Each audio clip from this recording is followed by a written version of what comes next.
Só bem-vindos ao meu canal, e o tema do vídeo de hoje é o elemento químico de número atômico 73, o tântalo. Ele está localizado no sexto período da tabela periódica e no grupo 5, abaixo do nióbio. O tântalo foi descoberto em 1802 pelo químico sueco Anders Ekeberg, que chamou esse elemento em homenagem ao semideus grego de mesmo nome. O tântalo é um metal azul prateado, duro, que conduz muito bem a eletricidade e o calor, e também que é extremamente denso, com uma densidade de 16,7 gramas por centímetro cúbico. Além disso, o seu ponto de fusão é muito alto, a mais ou menos 3.000 graus Celsius. O tântalo ele é paramagnético e ele também tem duas estruturas cristalinas. Temos a estrutura alfa, que é mais estável e dúctil, ela é uma estrutura cúbica, e temos também a beta, que é menos estável, mais quebradiça, e tem uma estrutura tetragonal. Então, quimicamente, o tântalo é bastante inerte, ele resiste bem ao ataque da maioria dos ácidos, e uma das exceções é o ácido fluorídrico, que consegue atacar o tântalo. Mas apesar disso, ele não resiste muito bem ao ataque por bases.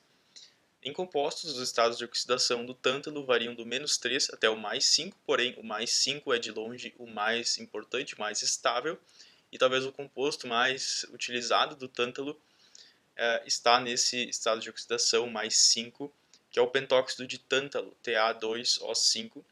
Esse é um sólido branco que é insolúvel em praticamente todos os solventes.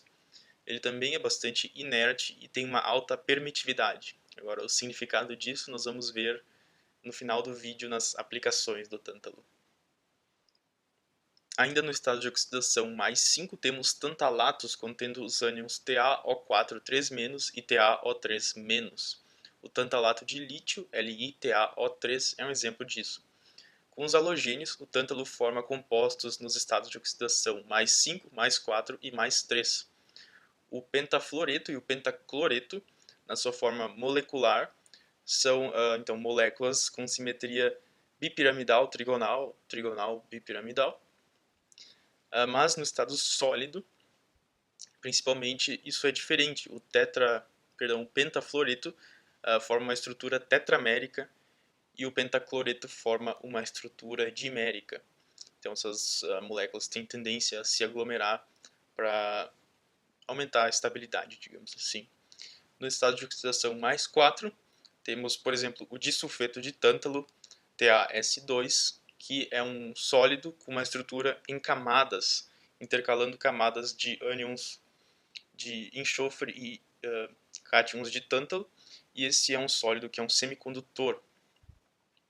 E o tântalo também tem alguns compostos inorgânicos notáveis pela sua dureza, como os carbetos de tântalo, com a fórmula TaCX, porque o C ali não tem uma proporção bem definida, e os boretos de tântalo também têm uma dureza muito grande. A química orgânica do tântalo é bastante diversificada, nós temos compostos com baixos estados de oxidação, mas o +5 continua sendo o favorito, como por exemplo no pentametil tântalo, que é um composto que tende a explodir em condições normais, e também no estado de oxidação +5 nós temos uma variedade de sais contendo o ânion TaCO6-. Isótopos. Naturalmente ocorrem dois isótopos do tântalo. Temos o tântalo 181, que é um isótopo estável e faz mais ou menos 99,9% do tântalo. E o restante disso é tântalo 180M, que é um estado metaestável do tântalo 180. Curiosamente, o estado metaestável do tântalo 180 é o único isótopo metaestável chamado isômero nuclear que ocorre naturalmente, e além disso ele tem uma meia-vida muito maior que a do estado não excitado do tântalo 180, que tem uma meia-vida de 8 horas mais ou menos.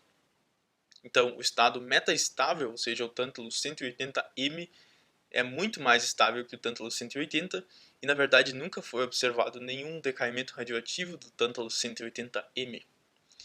E esse é um caso bastante curioso, e assim, me deixou perplexo quando eu li a respeito disso, porque eu esperava que o estado metaestável tivesse uma meia-vida mais curta que a do estado normal. Mas não é assim, e aparentemente a definição de um estado metaestável está somente ligada à estrutura eletrônica daquilo ali, né, daquele átomo observado. Porque no caso do tântalo é assim, acho que tem que entrar bastante na química quântica, então se alguém quiser explicar, por favor, aqui nos comentários.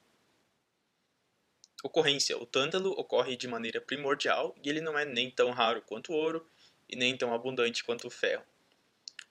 O tântalo ocorre em uma variedade de minerais, como por exemplo na columbita e na tantalita, que tem esta fórmula aqui, basicamente. E na verdade, se contém mais nióbio é chamado de columbita e se contém mais tântalo é chamado de tantalita.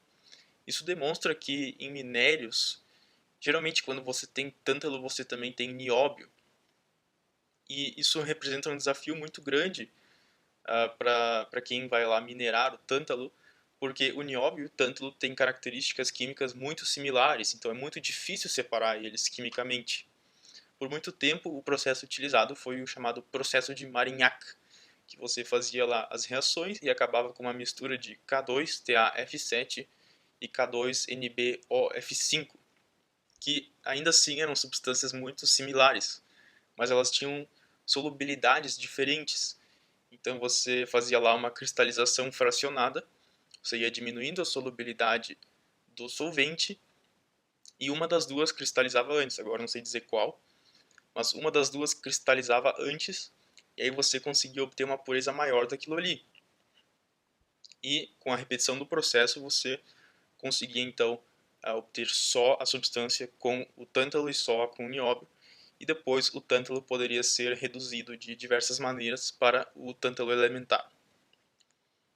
Por fim, as aplicações do tântalo. A principal aplicação do tântalo é em capacitores elétricos. Capacitores são os dispositivos usados para armazenar energia elétrica, digamos assim. E nos capacitores de tântalo, o dielétrico é o pentóxido de tântalo, que nós já falamos aqui.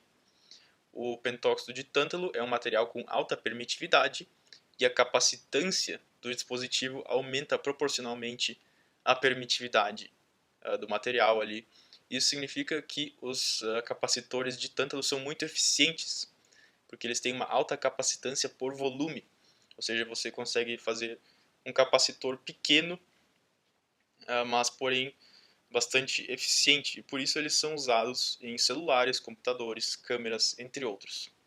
E além disso, o tântalo também é utilizado para fabricar ligas metálicas resistentes e com pontos de fusão altos, que por si tem também diversas aplicações.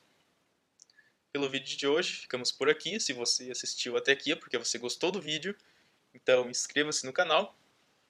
Muito obrigado e até a próxima!